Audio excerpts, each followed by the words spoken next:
Final speaker is Or Hen, who is going to talk about low energy tests of the standard model.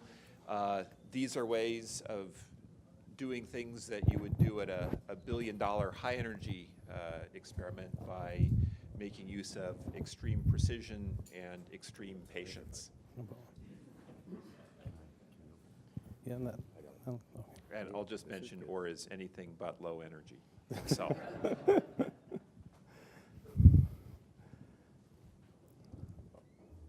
Okay.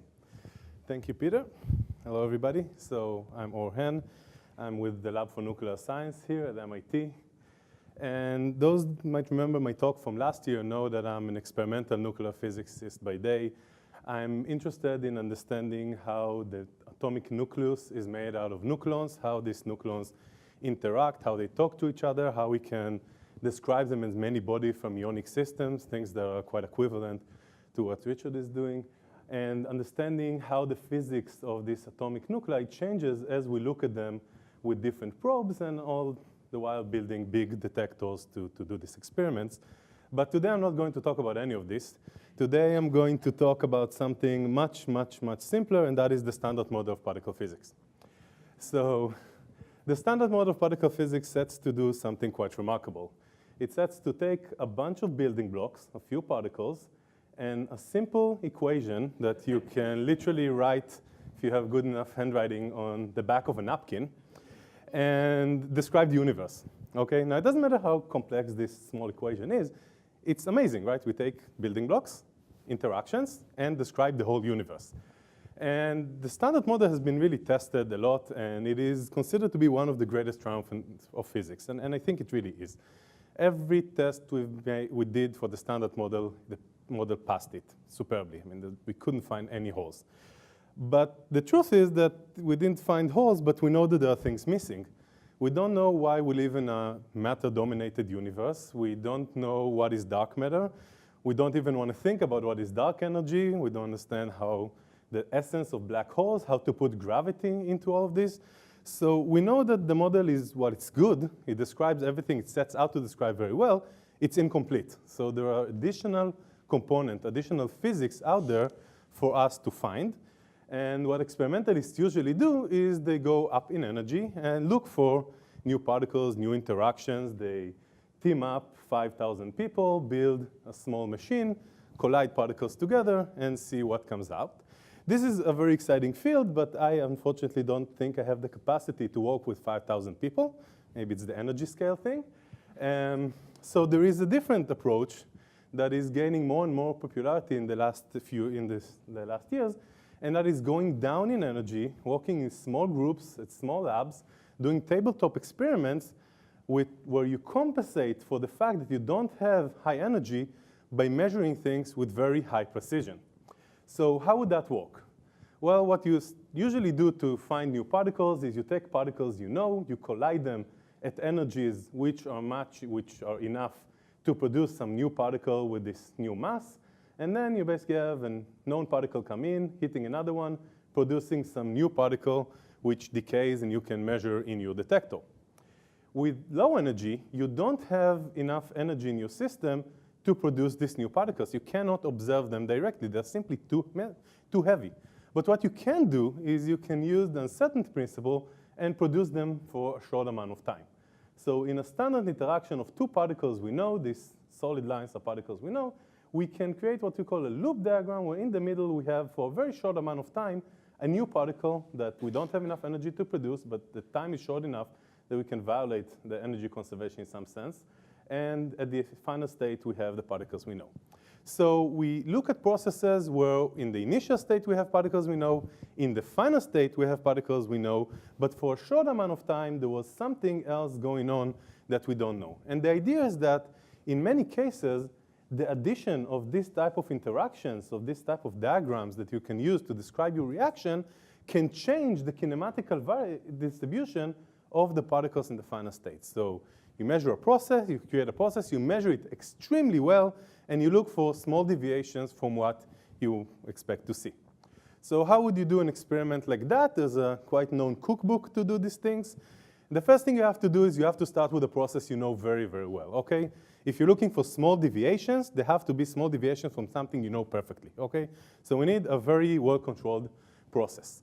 Then you talk to your favorite theoretician about how you can take the mathematics, the algebra that describe the physics that describe this process, and introduce some new factors to it, some new particles, some new interactions that are not excluded by other experiments. And then you see, once you include them, how they affect things that you can actually measure, okay? If they affect things you can't measure, it's pointless. But if they affect things you can actually measure, then you can measure them and look for small deviations. So what we're doing is we're basically searching under the lamppost, okay? We're measuring everything we can and compare it to theory to try to constrain new processes. In my case, I'll show you that we want to measure energy spectra and angular correlations of particles to constrain non-vector axial contributions. You don't need to understand what it means. I'll explain it soon. And the process we're going to do it in, the well-defined process, is beta decay. And the reason I'm very interested in beta decay is history. Historically, we know that beta decay was a very useful process to find new physics. Basically, the entire way the standard model is formulated today relies on measurements of beta decay. So a small historical interlude. People started looking at nuclear beta decay in the early 1900s, where you look, for example, on a tritium nucleus decaying to helium-3, and you have an electron coming out. The electron energy needs to be more or less the mass difference between the tritium and helium-3, which allows the decay. So people wanted to measure this electron and see a well-defined spectrum at one energy, a nice peak. Obviously, they didn't see it. What they saw was this continuous spectrum with an endpoint where the peak was supposed to be. So basically, energy was not conserved, okay? So back then, people started thinking that, maybe energy conservation is not a good law of physics. Luckily, Pauli did not accept the idea of not conserving energy.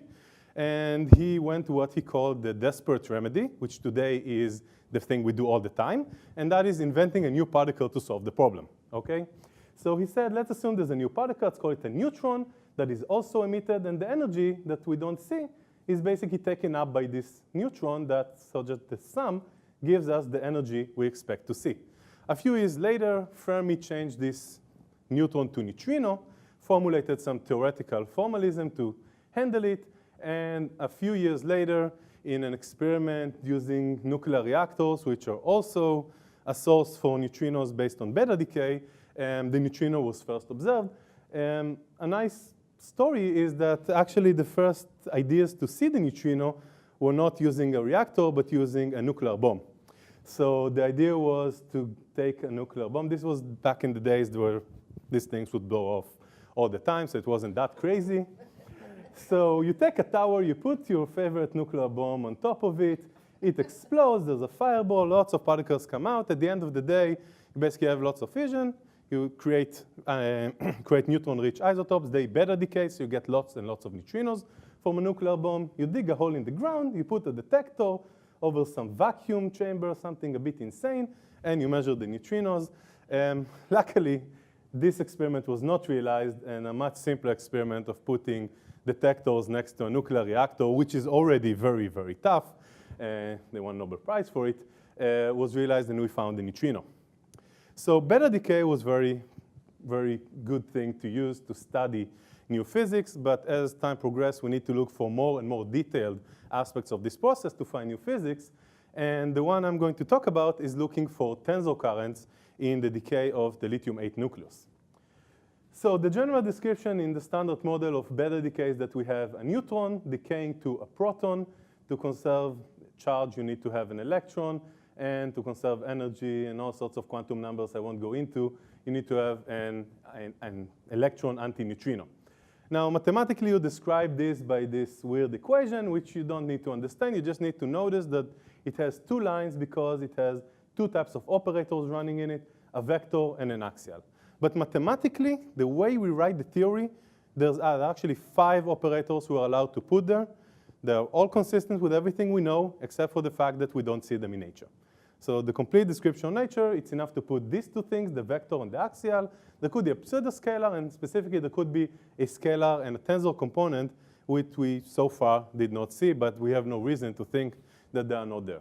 Going back to something like the LHC, adding these other lines to the equation here with these coefficients, which are not vector and axial, but are tensor and scalar, would mean that we, for example, have things called leptoquarks that people are looking for at the LHC. These are these mythical beasts where a quark decays into a lepton, a U to an electron, through this mediator that we don't know what it is, we haven't seen it, and we get the neutrino and down quark in the final state. So everything we can try to constrain here in low energy should have some equivalent process at high energy that we can see. But doing these experiments, I don't know if it's easier, but it's much cheaper and much more feasible. So how do you do a beta decay experiment? Well, you need to produce a radioactive nucleus. So you go to your favorite radiation source, take something which is not radioactive, bombard it with some radiation, gamma, electron, neutrons, it doesn't matter, and you create what you want to create. Then you need to transport it, neutralize it, all sorts of very complicated stuff, and then you put it in a trap. What type of trap? There are many types. Some of them are very similar to what Richard was describing in the previous talk. Then it's radioactive, so you wait for it to decay, you put detectors around it, you measure the decay product, and you compare to the standard model prediction. Now, the most complicated part of this whole thing is actually the trap. But you must have the trap. The trap means that your source is a well-localized point in space, extremely cold. The atoms, the nucleus sits there. It doesn't move. You put the detector here.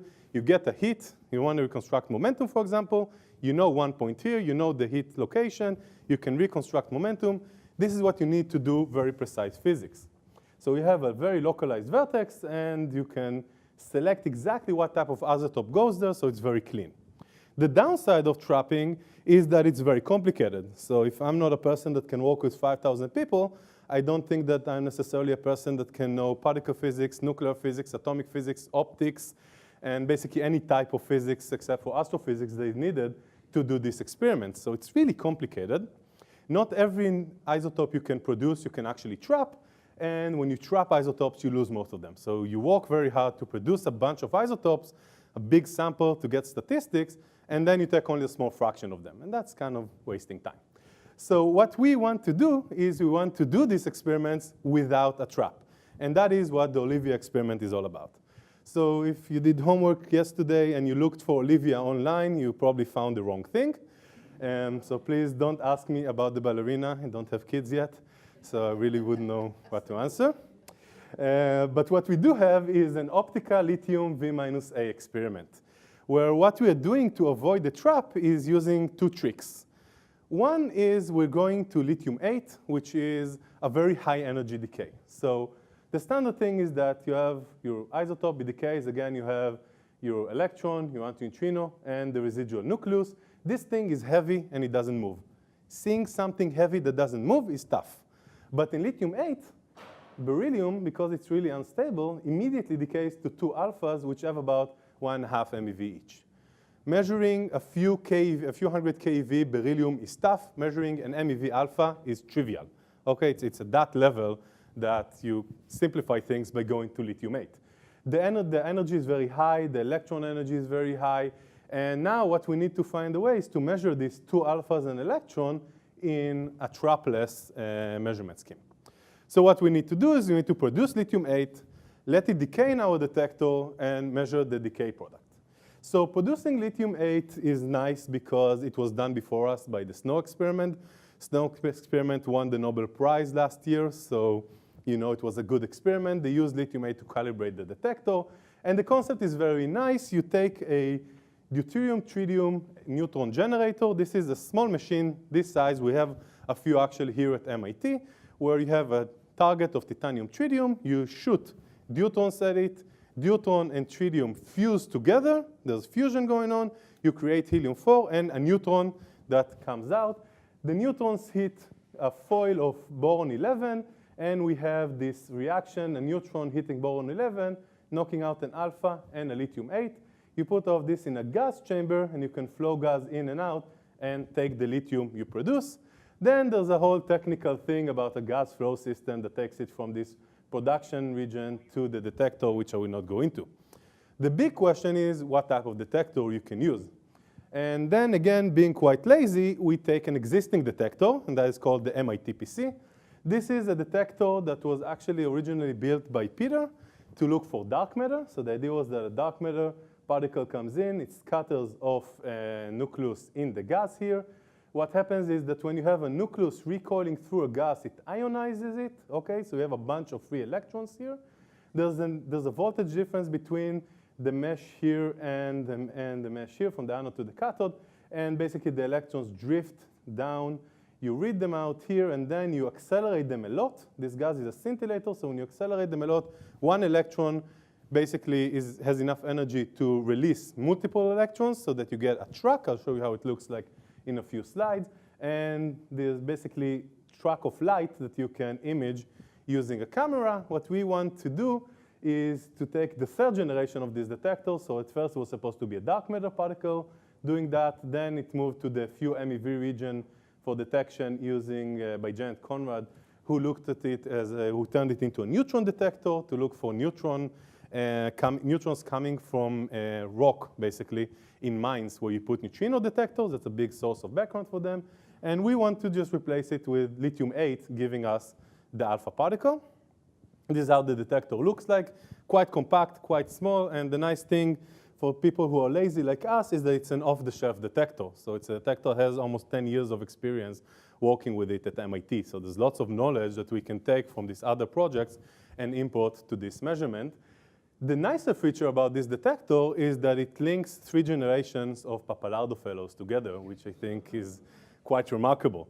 So the first Pappalardo fellow that I know of that worked on this detector was Jocelyn, who worked with Peter to detect dark matter. A few years later came along Josh, who worked with Janet on making it a directional neutron detector. And then I came in. I had a very small overlap with Josh. But the way the Pappalardo program is built, that's enough to make us collaborators and friends to today, basically. And we're working together with Janet on making it a better decay detector. And the cool thing here is that literally none of us came to MIT to work on this detector, okay? We all came here to do completely different things. Jocelyn came to work on the snow detector. Josh came to work on the actual neutrino measurements. I came to do experimental nuclear physics. But the way the program is built, the freedom that we have, and the interaction that we have between the fellows allowed us to basically come up with a brand new project and push it forward, which is quite neat. So I told you I'll show you how our events look like. So this is how a typical alpha event looks like. So here you have a case where you have a nucleus which decays to 2 alpha. So you see here the nucleus decayed here. The alpha, 1 alpha went like this. The way alpha deposit energy is very small energy deposit, and it's something called a Bragg peak, which deposits all of the energy at the end, so we can identify it quite nicely. And there was another alpha here. These are measurements that we have Marjon, a graduate student who is the expert on doing this. The case for Olivia is a bit more complicated because the alphas we care about come out back to back, and you need to identify where one stops and the other begins. Here you can say, OK, I can do it by eye. It's more or less here. That's fine. Here I can also see it. There are cases which are a bit more challenging. But a terrific graduate student named Efrain Segara is a first-year graduate student who came here in the summer before starting graduate school and started having some fun. He came to have fun with algorithms. And he convinced us that you can actually apply these specific waveform analysis algorithms to identify where the 2 alphas came from and basically separate the 2. So that was a big challenge. Lots of simulations we had to run to convince ourselves that can work. And that is actually enough if we can, again, put this whole thing together to do a measurement that can constrain your physics. So you can look at the difference in the energy of the 2 alpha. Okay, there are a few ways to determine the energies of the alpha. Simplest one you can think of, not the best one, of course, is to just integrate the light yield here. That's enough. There are better ways to do it using 3D track lengths. I don't want to go too much into it. But generally speaking, the energy difference is very well determined by the standard model. For a vector axial current, it looks like this. For tensor currents, it looks like this. If we're trying to separate the 2, it would be trivial.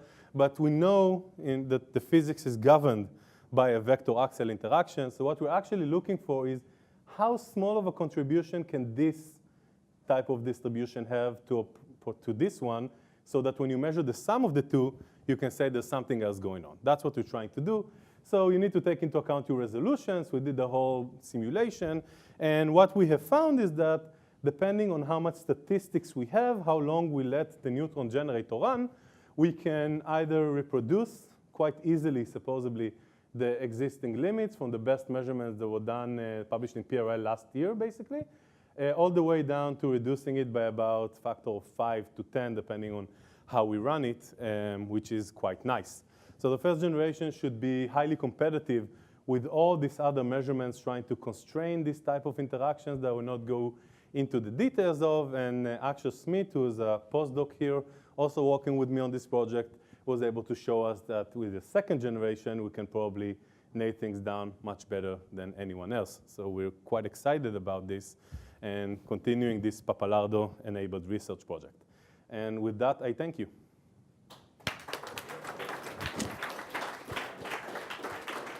Thank you. Thank you, Or. Not yet. OK. Other questions? Jesse. I think I'm most familiar with generation 1 for directional dark matter detection, where there was this tip-tail ambiguity. And the tip-tail ambiguity of the direction, that is the same type of challenge that you have with the back-to-back finding the center, or is it a more complicated challenge to find the kind of the center where it's alpha coming from? I think their challenge was more complicated than ours, considerably. For us, it's the way the alpha deposit their energy is a very clear back peak. The energies are much higher. The pressures are different. What we do is much easier than finding dark matter. They're smarter than we were, too. Any other questions for Or? Ben? So you mentioned at the beginning comparing to LHC. So for these scenarios that you're looking at, how much better are you doing than you could do with the collider experiment? Not better at all. We do the same, more or less the same. Depending on what you're looking at, we should be able to do the same. But you have to remember, we have to remember one thing. None of the analysis, at least quoting friends from the CTP, almost no analysis is model independent. So if you see something at the LHC, you better see it here. And if you see something here, you better see it at the LHC. If you see it in one and you can't see it in the other, there's a big problem going on. So I would say right now we're at the level where things are complementary. People have aspirations to do things which be much better than the LHC, and LHC people have aspirations to do things which are much better than that, so fine. Right now, it's complementary. Is there any hint that you have discovered so far? Anything that, no, nothing? Standard model works really well. It's really, in nuclear physics, we discovered a bunch of things. I told you, nuclear are much nicer. We always discover things, but standard model we don't see anything. But we're looking. OK, thank you, Or. So that concludes, well, in 15 seconds we'll be exactly on time. I don't know how that worked. So that concludes the symposium. I'd like to thank you all for coming. I'd like to thank Neil and Howard and Kurt for being here. And this is just kind of a sample of what goes on in this room. Every week we have a faculty lunch where we hear a talk like this. In fact, we saw Richard last week, I think. And so just having this space is really important. This is really kind of the heart of the department, and it's really a great day to have everybody here. And thank you for coming, and thank you, Neil.